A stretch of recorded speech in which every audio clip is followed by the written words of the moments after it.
وسلم وبارك على محمد وعلى أهله حق قدره ومقداره العظيم. وارنا الحق حقا وارزقنا اتباعه، وارنا الباطل باطلا وارزقنا اجتنابه. واشرح لي صدري ويسر لي أمري واحلل عقدة من لساني يفقهوا قولي. فبسم الله بسم الله. Alors, Khawat Fillah, nous sommes toujours dans les jours de Muharram et de, entre guillemets, de Ashura. Hier, on a médité sur l'ouverture de la mer. Et aujourd'hui, j'aimerais vous inviter à faire un petit exercice. C'est que si hier on était le 10e jour, aujourd'hui on est le 11e, et donc il y a quelque chose qui s'est passé historiquement parlant le 11e jour. On va essayer de s'imaginer, voilà, de fermer les yeux quelques instants, et mettons-nous à la place de Banu Israël et de Sayyidina Moussa alayhi salam. Ça y est, hein, on est de l'autre côté, et on se dirige vers la péninsule du Sinaï. Le bras de la mer s'est refermé avec tout son lot euh, d'épreuves, avec Pharaon mort dedans, avec son armée. Euh, Celui qui nous a terrorisés toute notre vie n'existe plus. Les soldats qui poursuivaient nos enfants ne sont plus là. Les fouets, les humiliations, l'esclavage, tout ça appartient désormais au passé.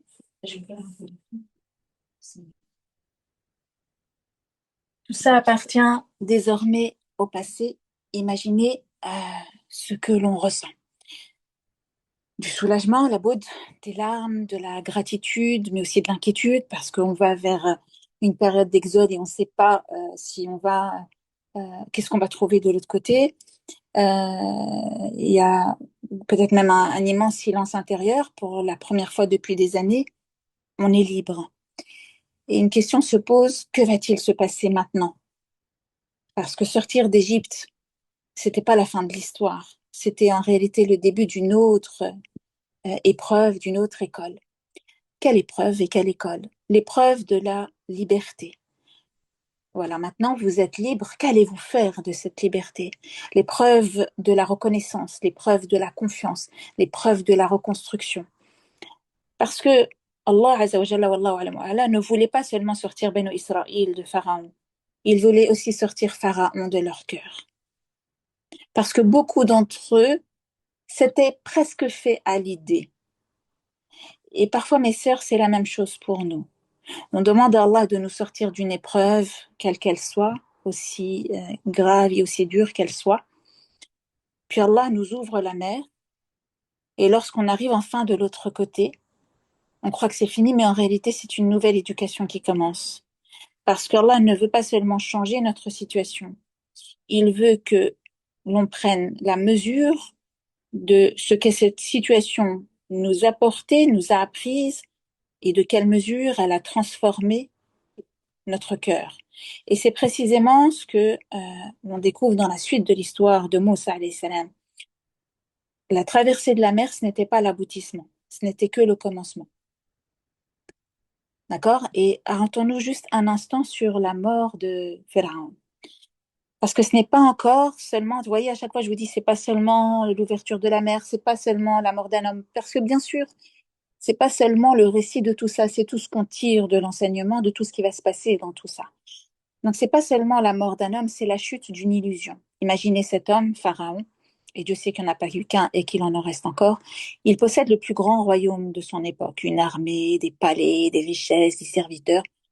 Il est dans une forme de pouvoir absolu. D'ailleurs, c'est de cette façon qu'il se comporte avec les êtres humains, au point d'oser dire, Ana rabbukum al-a'la, je suis votre Seigneur, le Très-Haut al-a'la. Pendant des années, personne ne peut l'arrêter, tout le monde le craint, il donne la vie, il donne la mort, il emprisonne, il torture, il tue les nouveau-nés. Et la majorité ont dû penser il est intouchable. Mais Allah, n'oubliez pas dans son istidraj et dans ce que j'explique dans mon livre Le plan de Dieu, Allah a, puis arrive un jour, le jour où le plus puissant des hommes se retrouve devant une simple mer qui n'en est pas une simple. Et ce qui est extraordinaire, c'est que Pharaon ne va pas être vécu par une armée plus forte. Il ne va pas être vaincu par une révolution. Il ne va pas être vaincu par une technologie. Il est vaincu par la création d'Allah. L'eau qu'il pensait maîtriser, tout comme il pensait pouvoir maîtriser le soleil et la lune, devient l'instrument de sa fin. Et puis, lorsqu'il comprend qu'il va mourir, il va dire, ça y est, je crois qu'il n'y a de divinité que celui en qui ont cru les enfants d'Israël, en Surat Yunus. Mais Allah lui répond, Al-An, Al-An, Wallah, ce mot, il me touche tellement. Maintenant, maintenant, imaginez, c'est Allah qui te dit ça maintenant, c'est maintenant que tu comprends. Alors que, وَقَدْ عَصَيْتَ قَبْلَ, alors qu'auparavant tu as désobéi, subhanallah. Toute une vie à dire je suis votre Seigneur et en quelques secondes il découvre qu'il n'est même pas maître de son dernier souffle. Et là, mes sœurs, il y a une immense leçon. Nous passons parfois notre vie à vouloir tout contrôler, notre avenir, nos enfants, notre santé, notre argent, notre image, comme si on était, comme on l'a expliqué dans le rappel hier et dans la chanson, comme si on était les maîtres de nos existences. Pharaon est le symbole ultime de cette illusion de maîtrise. Et Allah nous montre qu'un seul instant suffit pour faire tomber toutes tes certitudes. Hatta, jusqu'à ce que vienne à toi al-yaqin. Là, tu vas voir c'est quoi la vraie certitude.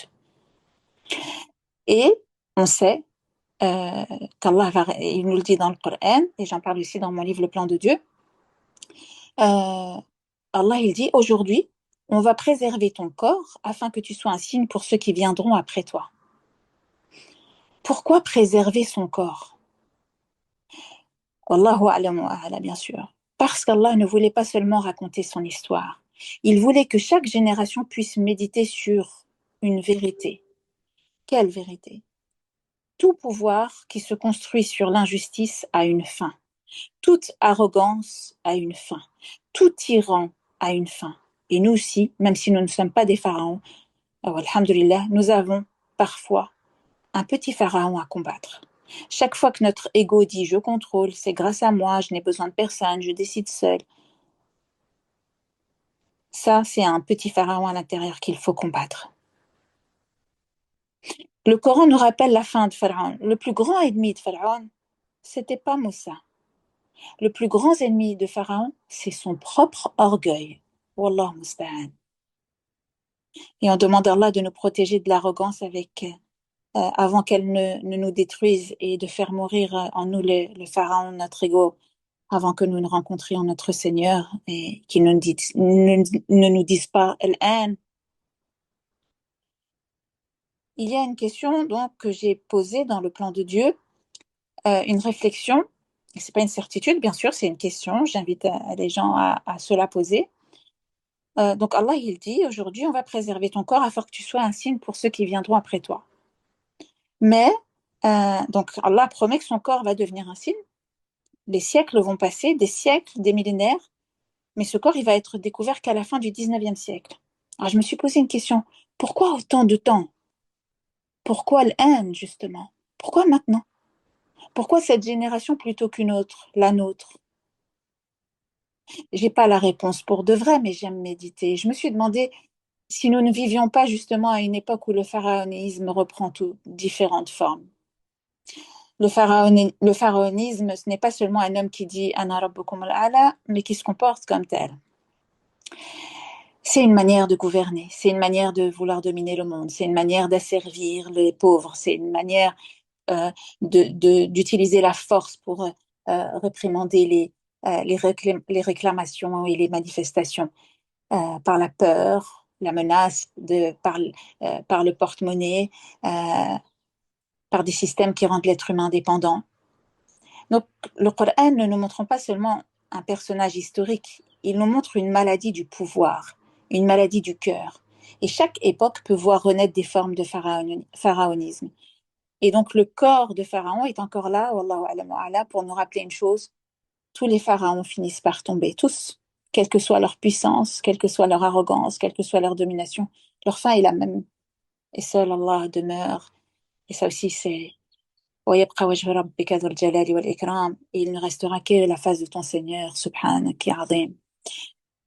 J'avais écouté, rappelez-vous, et j'en parle aussi dans le plan de Dieu, ce dars de Shir Kishk rahimahullah, quand il dit où sont les empires maintenant, où sont les nations maintenant, où sont quand Malaïk al-Maut devra même se donner la mort à lui-même. Oui, comme. Donc, j'aimerais aussi attirer votre attention sur quelque chose d'extraordinaire dans la chronologie du Coran. Donc, la mer vient de s'ouvrir, Pharaon est noyé, Banu Israël viennent d'assister à l'un des plus grands miracles de l'histoire, et on pourrait penser que leur foi est désormais inébranlable. Mais regardez ce qui va se passer presque immédiatement. Allah, il nous dit dans le Coran, nous fîmes traverser la mer aux enfants d'Israël. Ils passèrent, écoutez bien le message, ils passèrent auprès d'un peuple qui était entièrement voué à ses idoles. Regardez Allah, pourquoi il nous dit cette phrase-là. Alors ils dirent, ô Moussa, désigne-nous une divinité semblable à leur divinité.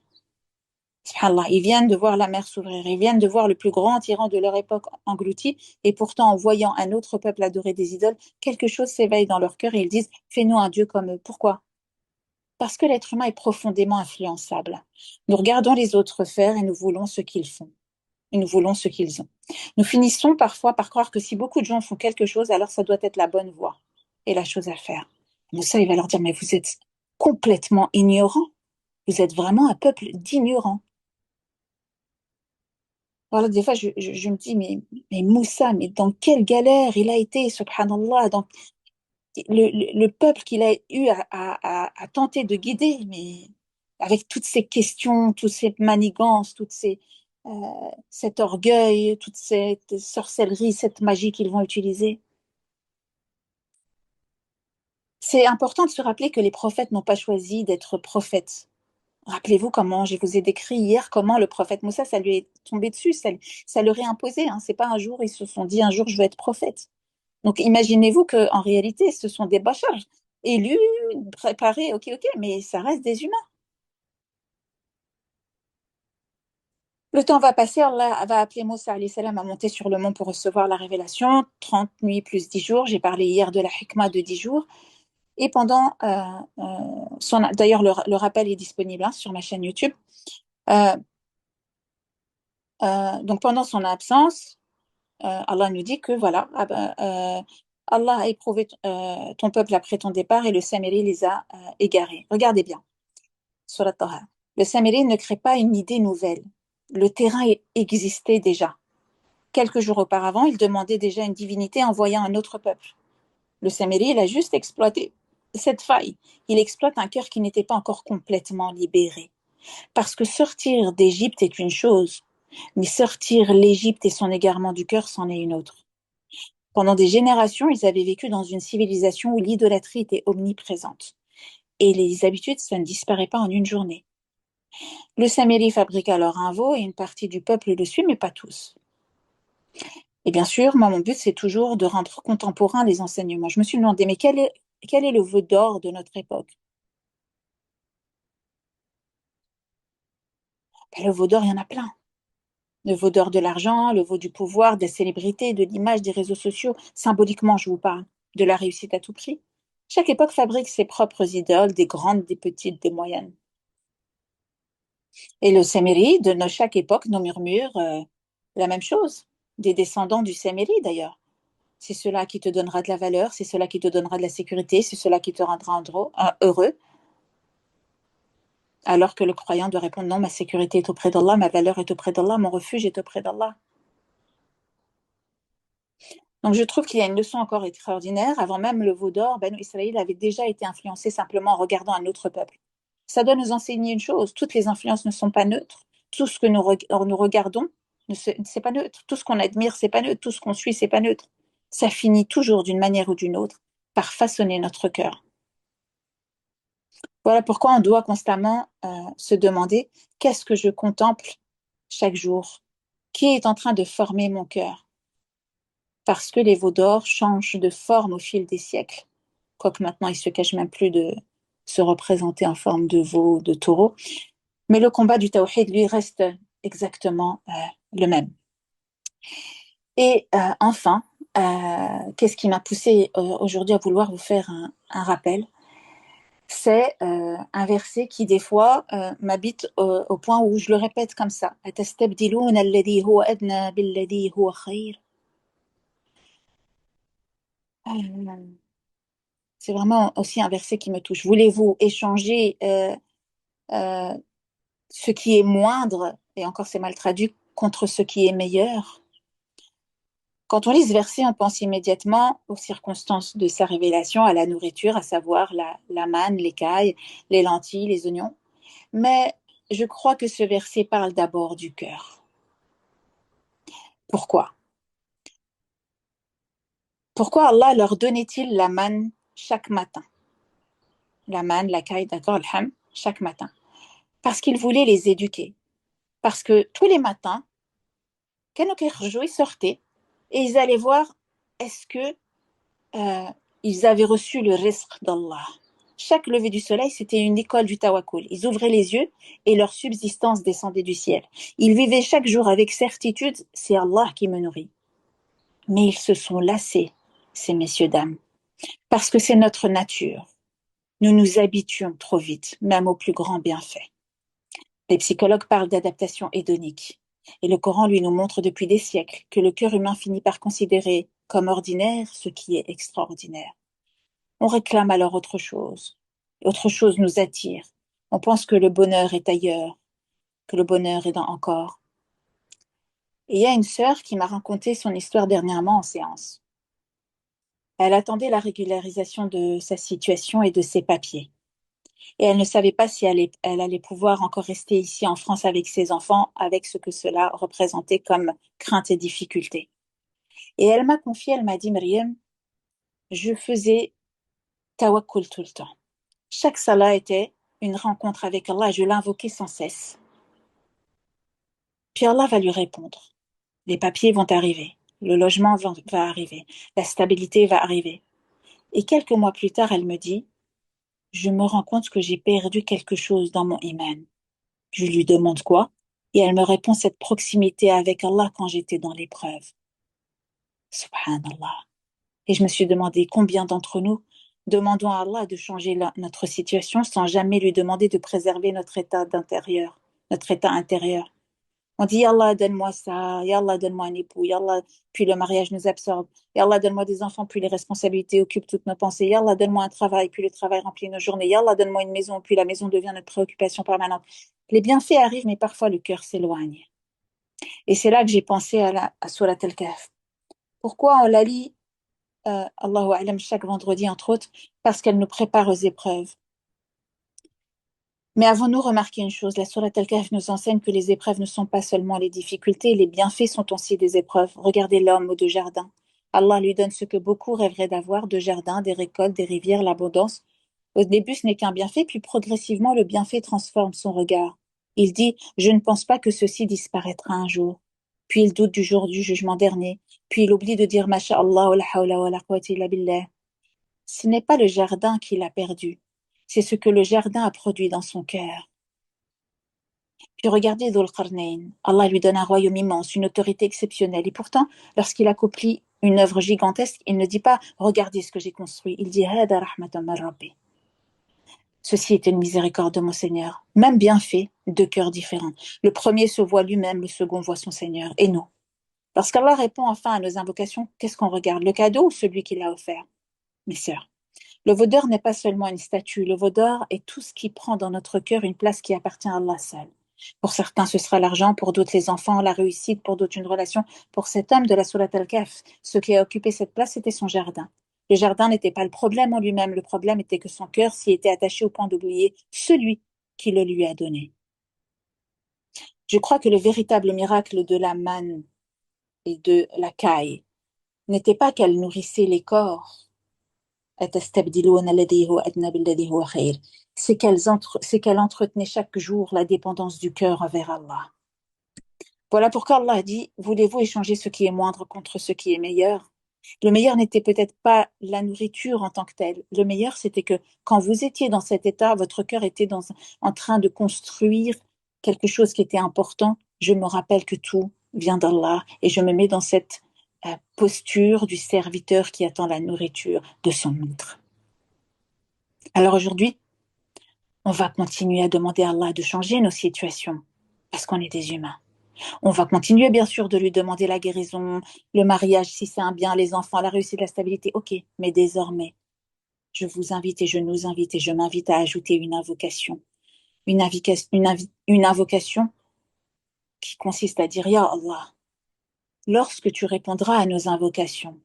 Ne nous laisse jamais perdre l'état du cœur dans lequel on était quand on te demandait de nous sortir de nos épreuves. Ne fais pas de tes bienfaits un voile entre toi et nous. Fais qu'ils deviennent au contraire des ponts qui continuent de nous rapprocher davantage de toi. Et lorsque tu nous accordes ce que nous désirons, fais que notre premier réflexe soit de te remercier et non de t'oublier. Amin ya Rabbil Alamin. Aqawli hada wa astaghfirullah li wa lakum. Wasamhu liya pour le temps que je vous ai pris et je demande à Allah subhanahu wa ta'ala de faire partie de ceux qui disent et ceux qui font ce qu'ils disent. Inch'Allah, amin ya Rabbil Alamin. Ya Allah, accepte, Ya Jabbar, Ya Allah, Ya Jabbar, Ya Qahar. On sait que celui qui lit la sourate Al-Kahf le vendredi sera illuminé d'une lumière entre les deux vendredis.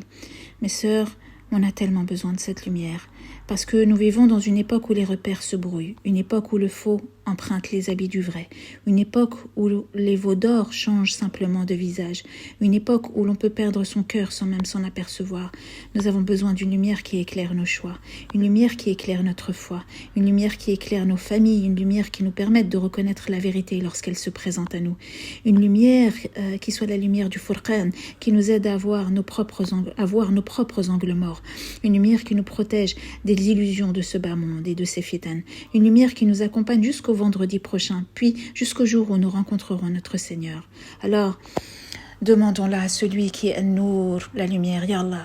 Éclaire nos cœurs par ton livre, éclaire nos poitrines par la foi, éclaire nos regards par la vérité, éclaire nos chemins par ta guidance, éclaire nos maisons par le Coran, éclaire nos familles par ton rappel, éclaire nos enfants par la droiture, éclaire nos tombes le jour où nous y entrerons seuls.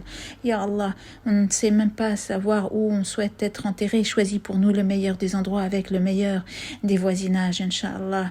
Éclaire notre pont au-dessus de l'enfer, éclaire nos visages le jour où certains visages seront illuminés et d'autres assombris. Ya Allah, fais de la lumière de la sourate Al-Kahf que nous lisons tous les vendredis une lumière qui transforme notre cœur avant d'éclairer notre regard, une lumière qui nous protège des épreuves de la foi, des épreuves de la richesse, des épreuves du pouvoir et du savoir, une lumière qui nous empêche d'échanger ce qui est meilleur contre ce qui est moindre. C'était le rappel de ce vendredi.